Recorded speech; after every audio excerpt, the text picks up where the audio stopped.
Well, good evening. This is Hound Dog Steve coming to you on the 9th of March. And the Yellow Vest Act 17 protest. And that is the topic for this evening. A very warm welcome to all of you returning to my channel. And for those of you who are joining me for the first time, please like, comment and subscribe below.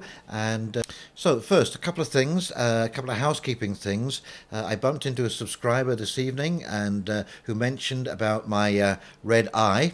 And yes, I have a slight eye infection. It looks like it's getting better, but thanks for the concern. And also, I am trying out a new mic system because I had a couple of subscribers who emailed me about the sound on my videos. Okay, so please let me know how that's working out. And now on with Act 17. This is the Decisive Action Weekend. And what is that? Well, apparently they're going to do what's called flash mobbing or sit-ins in public places. One of them is the Charles de Gaulle Airport, and they're going to wander around and sort of mingle with the people passing through the airport, and at a coordinated time they're all going to pull out their yellow vest jackets and sit down and stage a sit-in in the airport and other public places, probably the metro, that kind of stuff. And this is going to take place all over France. And so it's absolutely incredible that we're going into week 17. This is such a prolonged protest. And it just shows you that it's a very meaningful protest. And why is it so meaningful? Because this is really almost a clash of civilizations. This is modernism versus traditionalism. And it's kind of interesting. I made a quick list of what modernism has brought us so far. Now, I know there are quite a few things that I really appreciate about modernism. Certainly a lot of the new gadgets and inventions, motor cars, production, this kind of stuff. But there seems to be always a point with these systems where they go too far. But first of all, modernism, you have to remember, is code for globalism. And globalism is code for Marxism with a high-tech edge. And so I made a quick list of some of the things that modernism has brought us in the last 50 years, and it's not actually very encouraging. Okay, so let me first mention that I think that we could describe globalism quite accurately by the phrase absolute control over absolutely everything. Okay, absolute control over absolutely everything. This whole system is so anal, it's unbelievable. So what has it brought us? Well, massive job losses throughout the whole of Europe, through the outsourcing of manufacturing to third world countries. The youth unemployment throughout Europe ranges between 20 to 50%. Further massive job losses through the introduction of AI, so that the big corporations can save a whole bunch of money and watch us scramble as we try and pay our bills on jobs that seem to be just evaporating by the second. I don't think people quite realize that the first people who are going to suffer under AI are all of the data handlers. Insurance clerks, bank tellers, that kind of stuff, they are all going to be taken over by bank machines. Where there was 7 tellers, there will now be 1. Where there was 10 insurance agents, there will be 1. And you'll go online. We can do our own research now. We live in a very different world. A massive increase in home prices through gentrification. This is one of the things that's really forced the people who were living close to the manufacturing jobs in the city or on the outskirts have now been forced into rural areas and are competing for jobs, and quite often it entails quite a commute. Massive increases in the cost of living through inflation, and this is the whole central banking system that the whole idea of globalization endorses, the one bank, one world government, all this kind of thing. everlasting low interest rates, which allow banks to borrow for 1.5% at prime and then re-lend it out on credit cards at 18% and so on and so forth. This is just, it's not loan sharking, but I'll tell you, it certainly is immoral to be having that kind of spread when you are directly penalizing seniors who have saved all their lives and now are on pension, and the savings are not giving them the return that they thought they were going to get. I mean, they're really getting beat up here. And in fact, in many cases, when seniors take out their pension funds, the RRSPs, the taxation rate is like 18% or something, so they get swiped again when it's being removed from the bank. And that, again, cut back on the amount of gains that you might have made. And you can see, this whole system is geared towards a certain few at the top, and just about everybody else is falling by the wayside. The killing off of small business through just absolutely obscene regulation and bureaucratic red tape. And that is the big thing about the EU and globalization, is it really is a dictatorship or autocracy of the bureaucracy. You are not going to be able to penetrate the amount of regulations that are going to be created by this incredibly massive bureaucratic body that is so far away from your life. You're never going to get anything close to what is, I would consider, good management on behalf of the public. And of course, the bureaucracy even hamstrings your elected officials. And of course, if you really make a bad decision, the EU is more than willing to step in and override that decision and try and force you to have another election. Okay, on top of that, it's brought us a totally unsustainable immigration plan, which again puts downward pressure on wages for the rest of the workers.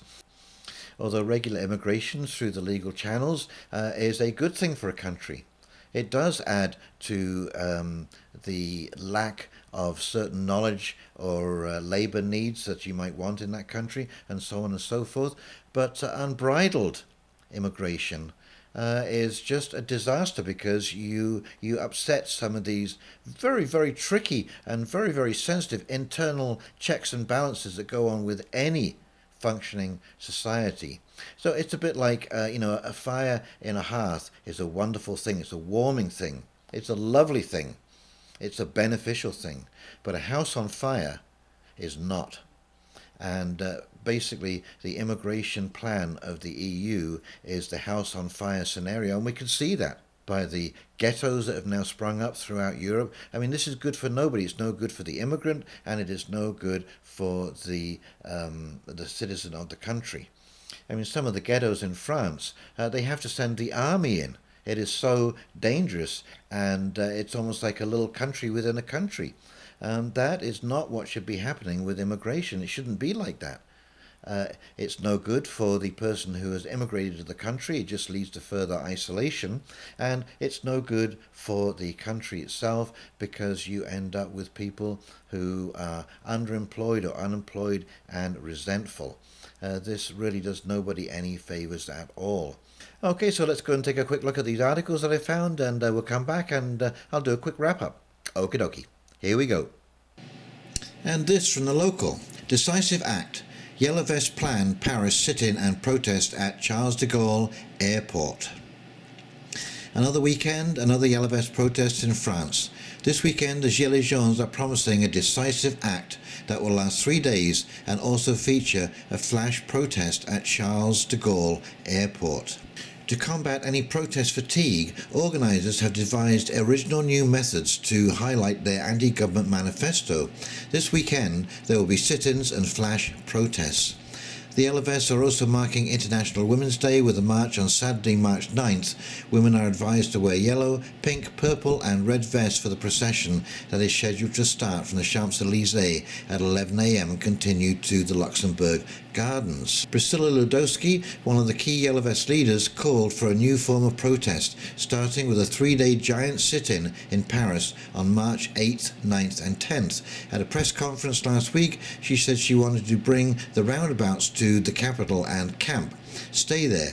In her Facebook message, she encouraged people to besiege the Champ de Mars until we win our social, fiscal and climate demands.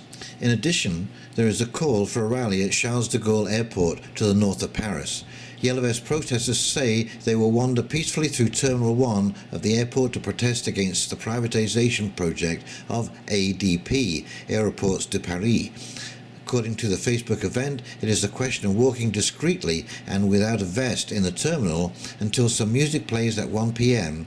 and they all simultaneously put on their vests. Although protesters say their intention is not to block passengers from getting through departures. The Yellow Vests have already begun planning their protest for the weekend of March 16th.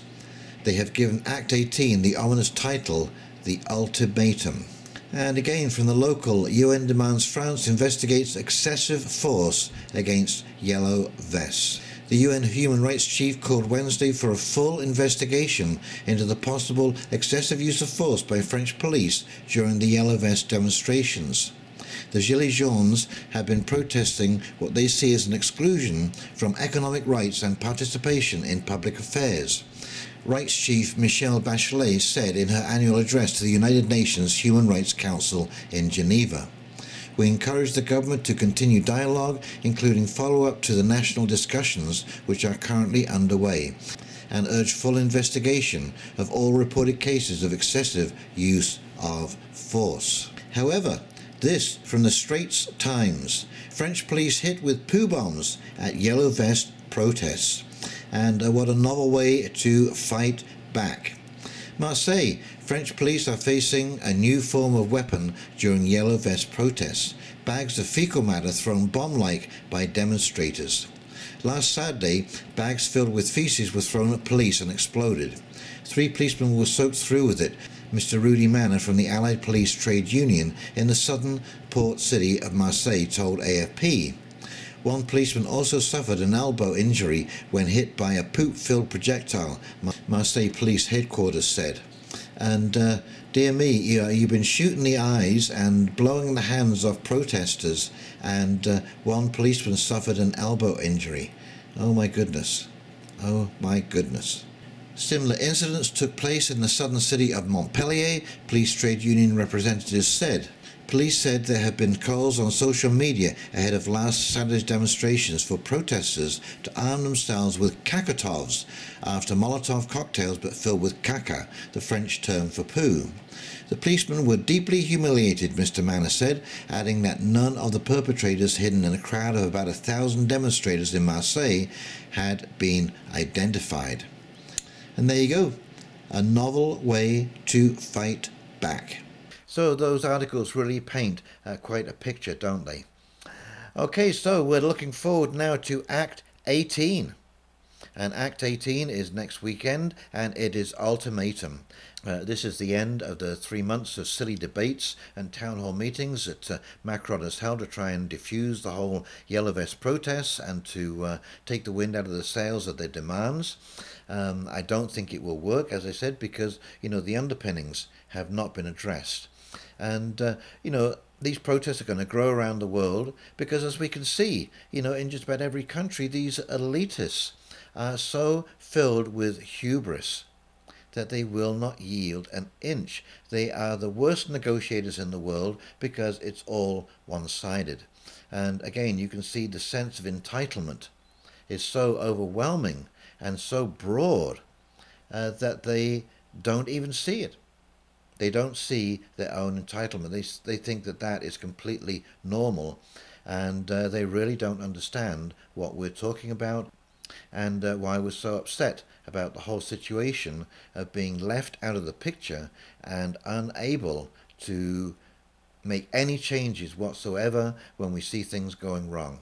And as they say, you can put lipstick on a pig, but it is still a pig. And so I don't think this is going to change. Unfortunately, I think this is going to get more intense, and we will just have to see what the outcome is. Okay, so if you enjoyed this video, please like, subscribe and comment below. And in the meantime, this is Hound Dog Steve signing off, wishing you a wonderful weekend, and we will talk to you very, very soon. See you now. Bye.